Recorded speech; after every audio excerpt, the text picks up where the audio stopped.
За сайн байцгаана уу. Өнөөдөр та бүхэндээ Чернобыль алдагдсан мөс киноныхон 2 дугаар бүлгийн 2 дугаар ангийг товчлон хүргэх гэж байна. Та бүхэн биднийг дэмжиж лайк болон subscribe дараарай. За ингээд кинонд орцгоё. 2 дугаар анги маань эхлэхэд бүгд онгоцондоо сууцгаана. Паши Аня дээр очиод би амьд байна, намайг таних уу гэхэд Аня асрамжийн газраас гарсны дараа надад танаа байрны хажууд байр өгсөн. Тэнд л хоёулаа танилцсан штэ гэдэг. Энэ хоёр маань энэ ертөнцийн дээр үргэж байсан бололтой. Паша түүнээс Антонов аав чинь биш болж байна уу гэхэд Аня ямар Антонов гэд огтхонч мэдэхгүй байлаа. Энэ байдлыг анзаарсан Никита босож ирэн Пашигийн биеийн тааруу байгаа эрдэм шинжилгээний ажлаар Америк руу явж байгаа гэж тайлбарлана. Паша Никита тандан бүгд цуглалаа гэж үгэхэд тийм ээ. Аня ч гэсэн цаг нь болохоор бидэнтэй хамт явах болно гэв. Аня ажиллаа хийж байхад нэг үйлчлүүлэгч тестний хэсэг рүү яаж очих вэ? Миний муур намайг дуудаад байна. Бид хоёр бие биенийхэн бодлыг уншдаг гэд гуйтал Аняч тестний хэсэг рүү очихоор өтөө гэж хэлдэг. Аняг ажиллаа хийж байхад нь Паша түүнийг харж бүхий л өнгөрсөн зүйлээ бодно. Паш.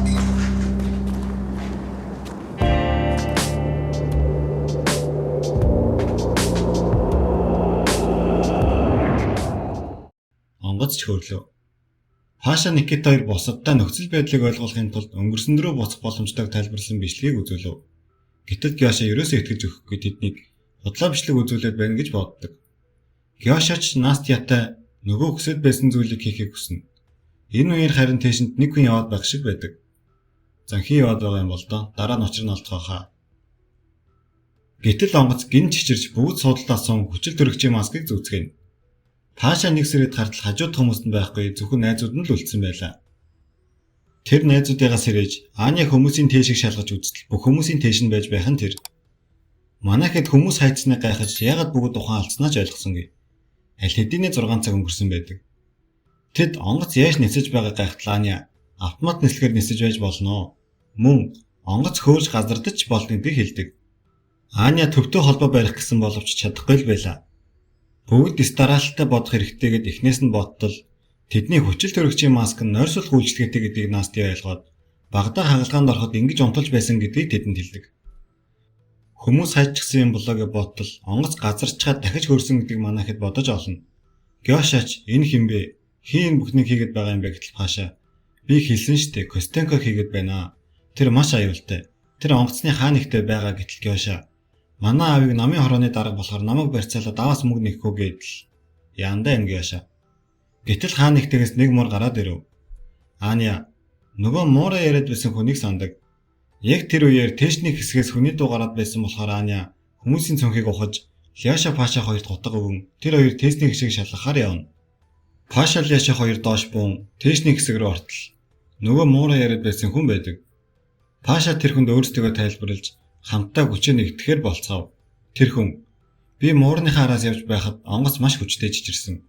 Муурны торыг нээтэл над руу дайраад нэг л өөр болчихсон байна лээ. Миний муур хаан байна гэдэг. Аня эзэнд нь муурыг өгтөл тэр хүний гинт нүдэн өөр болон өөр дуу хоолойгоор яриад эхэлдэг. Паша руу зан тэр бол гол буруутан гэд бүгдийнх нь нэрийг хэлээд байдаг. Манай хэд ч гайхан яаж мэддэг юм бэ гэхэд би та нарыг мэдэхгүй сүнсийг чи мэдэж байна. Энд бас ахлагч сэргээ гэж хүн байна гэж хэлв. Муурын түүнээс холдоход тэр хүн буцаад хэвэн болон би бэлэг авьяастай. Би мууртайгаа ойлголцдог. Мөн миний авьяас аваас минь дамжсан. Тэр калор клип цөмийн станц барьж байсан гэж хэлв. Пашач хэлэх үггүй болон түүх дахиад татагдлаа гэтэл Яша сэргэлэн зан гарган үзэг цаас аваад онгоцны гэрэл зүгээр анивчаагүй муур зор юм хэлээд байна гэж тайлж уншина. Би онгоцонд байна гэж дохио илгээсэн байдаг. Паша тэр хүнээс та бидэнд хэлэхдээ Сергей гэдэг нэр хэлсэн. Костенког Сергей гэдэг гэж Паша хэлт нөгөө хүн би хэлсэн бол тэр хүн энд байгаа.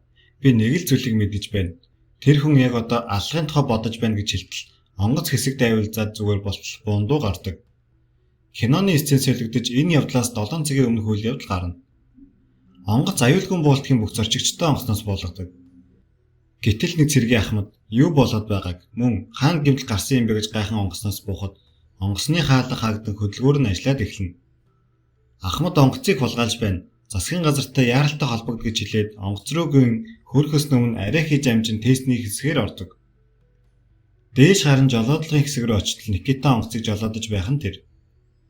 Ахмад буу толгон онгоцоо эргүүлээд газардуул гэхэд Никита та онгоц жолоодож чадах гэж хэлэн онгоцыг дайвалзуулна. Ахмад яах ч аргагүй бол Никита руу буу толгонгаа хаашаа явж байгаа юм бэ гэж асуухад чиглэл өөрчлөгдөөгүй. Америк руу нисэж байна. Гэхдээ Нью-Йорк биш Мерлин руу нисэх хэрэгтэй гэв. Тэд ч ниссээр 6 цаг өнгөрдөг. Никита Морзорд яашаа дохио өгöd байсан юм байна штэ. Ахмад хэсэг зүрмэлэх зур Никита түүний бүг булан аав. Тэр хоёр ноцолдож байхдаа Никита Ахмадыг буудчихдаг. Ахмадад хаалгаа нэ тэд чамд туслана гэхэд Ахмад чаалхыг нээн гартал Никита тэдэнд Ахмадын шархыг боо гэж хэлв. Паша гайхаад юу болоод байгааг асууна.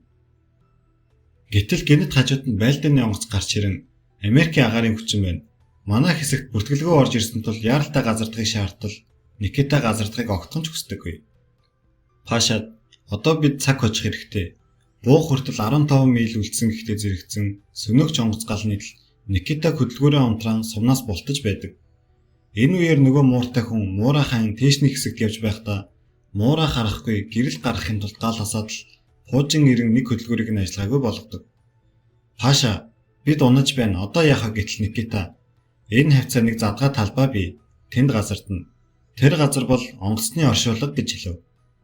Онгоц амжилттай газарт л Ахмад бид 20 төв бүсэд ирчихлээ. Миний алба хаадаг бааз болох Калверт клифтээс холгүй байна. Эндхийг бүсийн хил хязгаар гэдэг гэж хэлв. Манай хэд жонгосноосоо бууснаар энэ анги маань төгсдөг. За манайха дараагийн анги руу орох юм нэг сайхан лайк болон сабскрайба дараад 3 дугаар анги руу орцгоё. 3 дугаар анги маань эхлэхэд 20 төв бүсэд хэдэн дээрэмчд байдаг ба тэд хэдэн жилийн ял авсан талаараа ярилцсан сууцгааж байв. Тэгээд энэ газарт ямар ч ашиг алга эндээс зайлцгаая гэж байтал яг дээгүүр нь манай хэдийн онгоц ирэн хажууханд нь газарддаг. Тэд ч машина унан онгоц руу давхицгаана. Манай хэд онгоцноосоо буугаад байж байтал дээрэмчд хүрээд ирнэ. Эхэндээ тэднийг сайн хүмүүс гэж бодон Аня тэднээс тусламж гуйдал. Манай хэд рүү шууд л буу тулгана. Дээрэмчдийн ахлах нь огтыг машин цулгаад ирчүүдийг нь алахыг тушаав. Ахмад сэргээ Никитагаас 7хон сумтай буу аваад манай хэдийг хамгаалахаар үлдээд алуулчихдаг. Харин дээрэмчдийн ахлах нь буудулсан байдаг ба ойролцоох эмч рүү явцгаана. Никита тэднийг хаашаа явж байгааг мэднэгээд тэд ч мөн араас нь явхаар болов. Паша Никитагаас юун газар болохыг нь асуудал. Энд нэг эмч амьдардаг. Эхнэр охин хоёрын болшиг сахиад эндээс холдож чаддгүй гэж хэлв. Дээрэмчд эмчийн гэрт ирэн шархаа эмчлүүлэхээр хэвтэж байв. Энэ эмч чинь дээрэмчдийн ахлахын ах нь байдаг байгаа. Тэгснэ дүүгээ эмчлэхийг хүсэхгүй байна. Чи дэндүү их гэмнүг үлдээ гэхэд дүүн. Хэрвээ намайг эмчилвэл эхнэр чинь яагаад өгснийг хэлнэ гэж ахыхаа эмзэг сэдвийг хөндөв. Ах нь ч дүүгээ эмчлээд эхнэрийнхээ өхлийн шалтгааныг асуудал дүүн.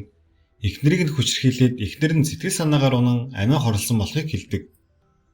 Эмч ч эхнэрээ охиноосоо болоод амиа хорлсон гэж боддог байжээ. Энэ үеэр Насти Аня хоёр машин цугаад яах талаараа ярилцсан. Аня дээрэмчдийн анхаарлыг сарниулж, Насти харин нөгөө машин руу явж машин хулгайлахаар болдог. Насти айд сандраа нөгөө машин руу очиод үзтэл дотор нь түлхүүр нь байсангүй. Лёша түүнийг аврахаар ирэхэд Насти Аняг орхиод зугтааж чадахгүй гэхэд нь Лёша түүнд хутга өгдөг. Насти буцсан машиндаа амжиж сууна. Нөгөө талд Паша эмчийн гэрт орон яг дээрэмчдэд баригдах гэж байтал эмч түүнийг авардаг. Дээрэмчид ч машиндаа суун Аня Настай хоёрыг аваад яваадаг өв. Манай хэд тэднийг явсны дараа эмчид бүх учраа тайлбарлалтал эмч тэдэнд туслан зэвсэг болон машинаар туслахаар болов. Мөн эмчтэй холбогдох станц ч бас өгдөг.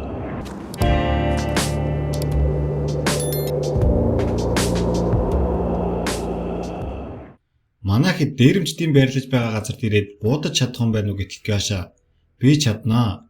Гэхдээ би гэдэл өөртөө нэг л итгэлгүй байгаад байна. Никита сайн хүнийг аврахын тулд ямар ч төлөөс төлсөн бай багддаггүй юм гэдэг. Гяша гайхаад манай аав яг ингэж хэлдэг. Бүр яг шүгээд гайхав. Байшин дотор октыг хүчрхийлэх гэж байдаг. Нэг дээрэмч нь Настиг авч явах гэж байтал Аня түүнийг аваад өөрөө явахаар болчихов. Яг өрөөнд ороод байж байтал байшингийн тог тасарч Паша Леша хоёр октыг авран гарцгаав. Харин дээрэмчид тэднийг араас хөөн байшингаас гарах үед Гёша буудан хамгаална. Октыг аваад цааш явж байтал дээрэмчиж бас яа зүгээр байх вэ? Ардаас нь машинтай хөөж эхэлнэ. Манай хэд эмч рүү залган дээрэмчид бидний хөөж байна гэж хэлтэл эмч тэдэнд туслахаар машинаа асаан хөдлөнө.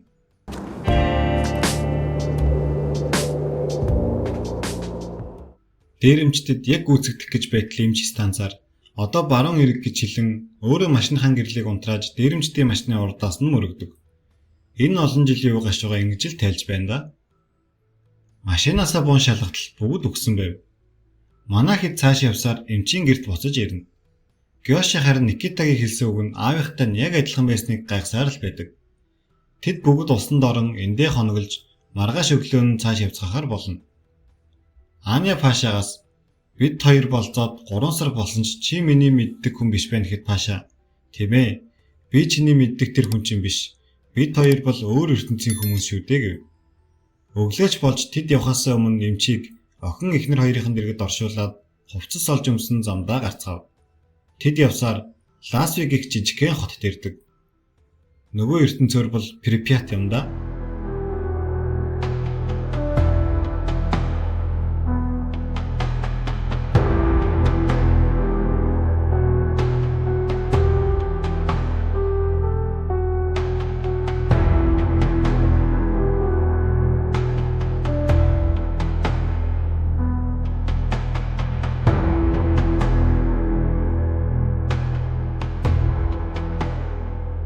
Тэд замдаа нэг хөшөөтэй газар зогсоод энэ хөшөөнд цагдаагийн газрын суурин дээр баригдсан болохыг Никита хэлнэ. Тэд Калор Кили цөмийн станцын гадна ирээд өнгөрсөн лөө буцахаар болно. Гёшач үгүйсгэн энэ бүхэн боломжгүй гэтэл Настя түнд хэрвээ бид шилжвэл хоёулаа чиний хүсэж байгаа зүйлийг хий гэж амийг нь тагалдаг. Никита Пашад бүх таблет болон чухал мэдээллүүдийг нөгөөд нэг л зүйлээс болгоомжлоод байдаг. Тэд төхөөрөмжийг ашиглаад шилжтэл нэг хүн үлдчихсэн байдаг. Бидний мэдэх Никита ч яг үүндээ нүүрэн түлхэгчсэн өөр ертөнцийн Паша байснаар 3 дугаар анги маань төгсөв.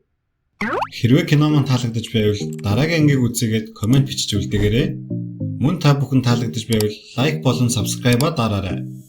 Та бүгдэд баярлалаа.